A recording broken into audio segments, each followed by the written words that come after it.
Everyone, we start for the second half.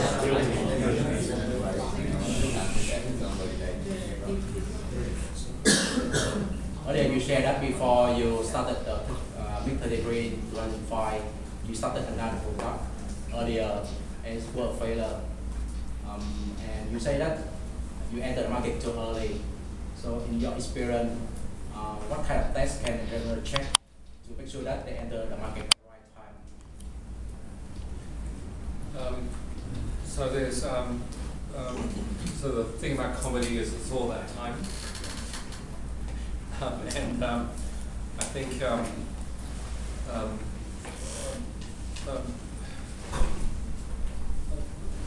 so the reality is that there's no way truly to pick it.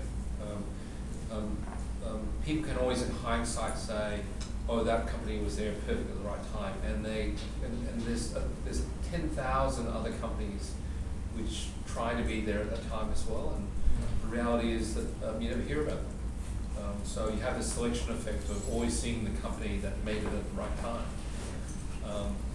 You have your best judgment. It's a matter of staying focused on consumer insight. We surrounded ourselves with a whole bunch of advisors at a time, which gave us a whole bunch of ideas about all the other things we should be doing. And then we got sick of them and we ignored everything and we launched MiG-33. So, you know, at the end of the day, it comes back to you've got to be very clear about this customer insight and having the bravery and convictions to follow your understanding of what the customer insight says. You know, there was a lot of things around the first product which we learned about mobile. And very early in the piece, and it's funny reading the blogs now on mobile, I still think that there's so many people generally just trying to discover what does mobile actually mean. We learn about, you know, there's a whole range of structural, unique use cases that occur in the mobile context, which you don't see on the desktop context. A whole range of things around how did the mobile internet get delivered creates a whole range of very different friction points and changes the sense of how does virality work in mobile versus desktop. So there was a whole bunch of things we learned. When we did take our learnings from the first failure, it took us 6 months to get to 4,000 users. When we relaunched MiG-33, our original targets were 5,000, 20,000, and 50,000 registered users in the first 3 months. We had 18,000, 92,000, and 186,000 users in the first 3 months. So we sort of felt we were onto something. Yeah. What was your strategy when you could write the viral identity among the users to grow the user base very fast? Can you share with us? So I've sort of been publicly telling people that it involved trying to find virgins and coming up with ritual sacrifices in the work parts at night. But firstly, it's a good sense of humor. And it came back to we had this insight that the only way that people genuinely do viral on mobile, because all the friction elements, was that we pictured a scenario you had to have 2 kids sitting in the back of a bus. And it had to be the right incentive and the network effects for one kid to have MiG-33 installed, to successfully reach over and show the other guy, this is how you do it. And the reality is that with all the friction that the telcos and walled gardens and all the junk and the perversions that happened, all the standards at the time, that was the only way you could actually get over it. So it's about having unique insights then as to how to motivate kids to do that without having to resort to the grievance of sacrifice and all that sort of stuff. And that's what we launched with. Yeah. I know that you got the first seed round for the MiG-33 $500,000 Australian dollars within 3 hours. Very fortunate. I had the back of my previous success behind me, so I called up a bunch of friends and said, right, this is what we're going with. And in about 3 hours, we raised $500,000 from first email going out to got that off half a dozen friends in 3 hours. I set up another stockbroking company as well called Bell Direct because of everything I had done in my first company and was holding true to building a reputation for doing whatever it took to build something and doing something that was really good at the time. I raised $4 million for that business in an afternoon. It was between lunch and finishing on a Friday afternoon. I raised $4 million for that. Picked up the phone, called a bunch of friends from my previous company, got the initial team together on the weekend, and then a week later we were cleaning all the paperwork to get the bank accounts established, employment contracts were together, and yeah, that was pretty cool. I'm curious about the pitch because we learned from the founders about the one sentence pitch. It's about the formula of what the target customer, what product you want to build, and what is your secret sauce. Can you tell us again about the pitch to your friends about the So at the end of the day, raising money, you've got to remember you're not asking for donations. You're in raising money. I'm very fortunate that I had a stockbroking background at the time, so I actually had the opportunity to gain a whole range of insights as to how do people make investment decisions. And often investment decisions, they're often clinical and financial, and often they're not. Investors are human beings. Also very fortunate in the course of that business, helping IPO do a few other transactions, and then also raising money in Silicon Valley, and the board members I had in Silicon Valley were very unique. So I got some very unique insights into how Silicon Valley, the financial dimensions of how venture capital firms work. I had the opportunity to see that as well, and ultimately it comes down to when you're raising money, it's not a donation. It's not your money. It's the fact you've raised money is only one half of the transaction. The other half is when you exit, and you actually made the person the money. The person is giving you, if it's friends and family, it's a great way to have difficult Christmas dinners if you've taken their money and wasted it all. It's that makes for very uncomfortable situations. And it's about just being very practical. My advice is for most people pitching, keep it short. You've got to capture a person's imagination. You've got to be able to clear as to, in capturing that person's imagination, they have to have a very real sense as to how are you going to deliver them a return that justifies the risks that they are taking in giving you money. Because once again, it's not a donation. But I think if you start with that insight and realize that you are drawing on the goodwill of friends and relationships that you have around you, that's what makes that's a good start. I think also with my first company, and you have to remember it was a stockbroking company. So when the stock market crashed in 2001, and 70% of the not only were we an internet company which was based on the category of success of the internet services being successful, but we were also in the business of doing transactions in the stock market, which was collapsing at the time, and leverage to that. So we were double leveraged against what was the collapse of the first .com boom. And my $2 million a month revenue line collapsed by 70% in the space of 6 weeks. I had 420 people working for me at the time. And again, we finished that year being the only financial services company, the only in equities that out of 130 that actually finished that year profitable. And doing whatever it took, and building systems no one else could build, and all that sort of stuff. That's how I built my first reputation, and that helped me with doing. That helped me get these jobs around. It helped me raise money for my other working firms. That helped me They can take question from the audience, so you have question to go ahead. Hi, Stephen. I have a very simple question. If you can introduce me to your friends then that supported you in a couple of hours and an afternoon. Yeah. At the end of the day, I'm sure you have people around you who know you very, very well, and I know you're not going to run off with everything. Yeah. But if you do need help, if you have an idea that gets a certain degree of credibility and it's some sort of milestones, I know how hard it's been, but getting a business off the ground isn't easy, and I'm here to help. Thank you very much.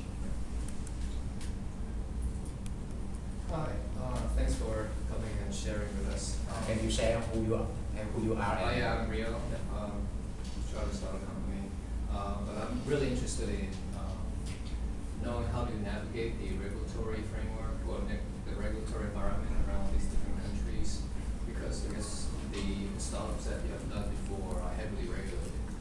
So, how did you approach dealing with, or you basically say, I'm going to build this thing first and validate it first, and then the regulatory can figure out later? I've looked at a range of different products, everything from coal powered power plants in China, gold mining projects in Africa and the Middle East, and all that sort of stuff. And at the end of the day, I think an advantage that that's what I had growing up in Australia and being a bit of a backpacker, and I think for everyone in this room who's lived in Asia, is you start to develop a very practical sense as to how the countries work and what the role of regulation is, and what it takes to and how do consumers work in these markets. And I think it just comes back to being practical. It is ultimately your best guide. The regulatory frameworks, they're always important. You need to have that practical view from day one. So what does this actually mean?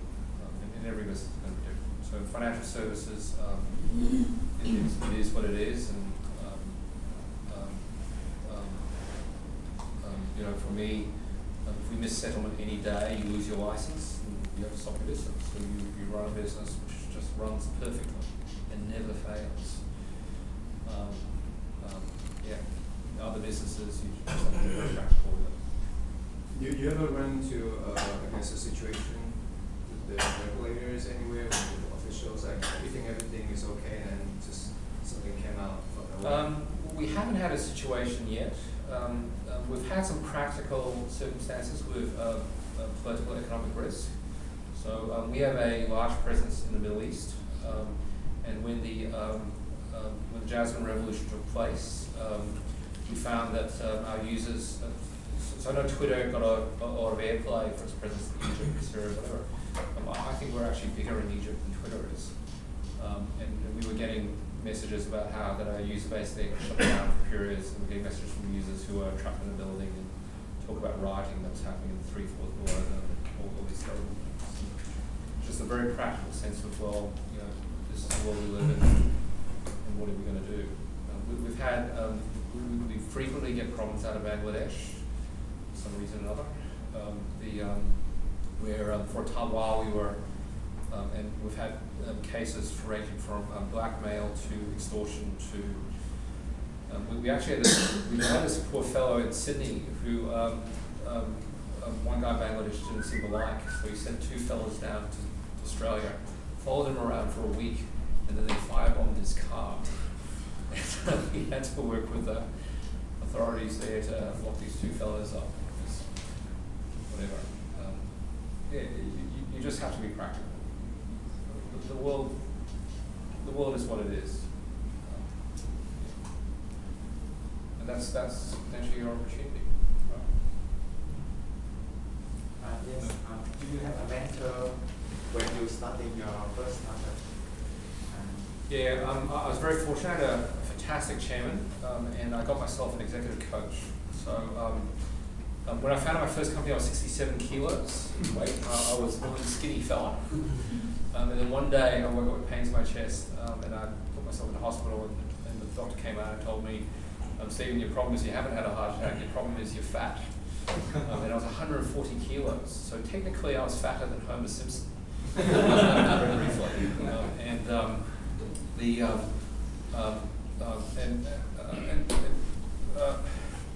so I got myself executive coach. That was fantastic. I think in 6 weeks my hours at work went from 100 hours a week, went down to about 60 hours a week, and I found out I was living a better life. It wasn't in time though, and unfortunately it was at the expense of my first marriage, which was unfortunate. I had a fantastic chairman who was a very prominent, very public individual in Australia, and you know, I don't know if any of you guys saw the movie Babe, about the little pig, that sort of stuff, and at the end, the old farmer looks at the pig and says, "That'll do." What do you say? That'll do. That, whatever.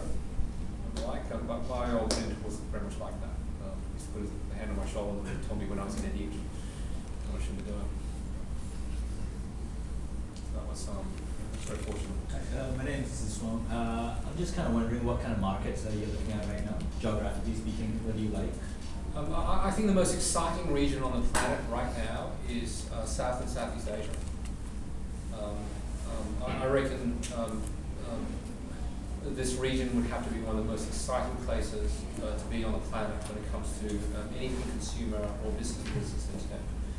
And a lot of that has to do with structural recent changes in the topology of the internet in this region and in South Asia. So for the decade to 2010, monthly internet usage in India actually fell. And it's in the last 24 months it's gone up 3 times. Here in Southeast Asia, we have Indonesia is an amazing opportunity, as is the Philippines, Thailand, Vietnam, and the like. And they're all subtly different, but now these markets are accessible. All the reasons why these markets felt prohibitive historically, corruption, a regulatory environment, doing business in the country, labor laws, all that stuff, all that evaporates when you know, the internet levels it all and cuts through everything. But at the same And time, I think that creates opportunity. there are other factors like cultural difference that makes it very hard for, let's say, even a consumer startup to penetrate the region, right? Yeah, I suspect that you'll have a better understanding of what goes on in this region than anyone in Silicon Valley would. That's true as well. And at the end of the day, that's your advantage. I mean, if you look at the prosperity of Hong Kong, came with the realization that China is its opportunity. And Hong Kong has become that Hong Kong, Taiwan, whatever the political issues are between Taiwan and China, they've cut through all the regulatory issues as people become very practical and they've become very, very successful. And when you look at this region, there's the same dynamics, opportunities for success. And so what do? You just ignore it and grumble about it, and all that sort of stuff. You just get on with the fact that, like, oh, this here, we're in a fantastic position to take advantage of what's going on in the region. Yeah, I'd encourage you to try. That's what we're doing. That's the reason why I'm here. Thanks. Give you an idea, in Indonesia, there are only 300. Most other emerging markets in this region, 10 to 15% of the population will have shares. In Indonesia, the share ownership runs at roughly 0.1%. Internet banking in Indonesia will double or treble in the next 2 to 3 years. Where do you find that elsewhere on the planet? This is potentially, Indonesia could be Singapore's China to say that it was to Hong Kong, right? Big population. Yes. It's the modulation. Absolutely. What a whack.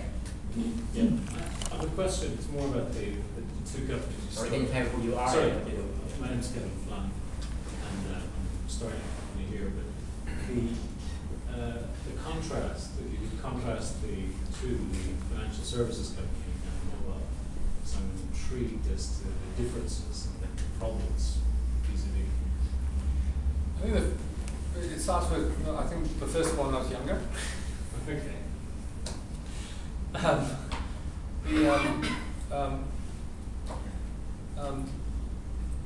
So consumer internet is hard.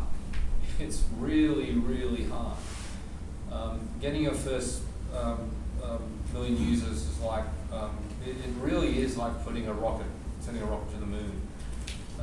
99% of all the energy happens in the you burn in the first 100 miles. Both businesses exactly the same. Back in the first business, there was no way you could settle securities electronically. There were no electronic interfaces to the stock market. So we were involved with working with the stock exchange to come up with what their idea of possibly letting information out might look like. The idea that you could give people quotes to share prices was like, that's the beginning, right? Yeah. It's funny, we launched that business, we heard of E-Trade 2 years after we founded the business. We actually founded the business in Australia before we actually heard of anything of what was going on in North America. So that was, it really was a first. And it just comes back to consumer insights. So for the first business, the consumer insight about understanding how stockbroking worked and transporting the experience of broking to people's desktops. A lot of re-engineering. So we collapsed back office functions from $70, $80 to process a contract note to $1.50 through technology. To give you an idea, my other broking firm in Australia, Bell Direct, does the same level of business that Bell Potter in Australia does by volume of contract notes. Bell Potter has 120 people in its back office. Bell Direct has 1.5. And it's just been bloody minded about all the detail about making sure everything works. I wrote the automated settlement systems. I personally wrote the automated settlement system to make that happen. With MiG-33, it was all about initially value unlocked on mobile and the insights that, this is a great article we founded the company. I think Nike had cited its #1 competitor was Nokia, because they found that share of wallet was being displaced by mobile phone spend. Drug use in the UK fell for the first time in 50 years, not through public education, but kids couldn't spend money on drugs anymore because their wallets were exhausted by their phone bills.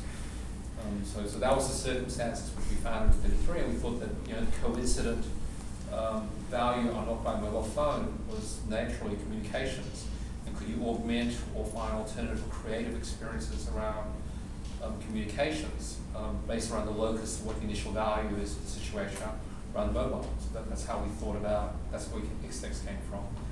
It helps if you're employed or ethics. Yes, well, I mean, in all the businesses, it comes down to customer insight. When I did my first business in stockbroking, I called up 300 of my clients and sampled them and ran through the vision of what the customer experience could be, because no one had ever seen an online stockbroker before. So it's like, imagine you're sitting at a desk and this is what your experience is, and you don't have to call me up anymore. It's on your computer at home, and this is how it works, and whatever. And then calling up 300 people, finding out only 10% would take it, and you halve that number, and you do some modeling in the marketplace, and you do just the level of detail. It's just all the detailed consumer insight took a lot, and those are common between all the businesses. I think the one thing I found in MiG-33, which I think is unusual, is travel. So when we went to Silicon Valley, it was just an amazing experience. We learned so much from the Valley. But the reality is we grew a user base in all the places which are really bloody hard to travel to. So it's like, South Africa, it's like 35 hours one way, and 38 hours the other, and we're flying economy. My God, I'll tell you now, after 38 hours of travel, ooh, look, a mess. So that's one of the reasons why we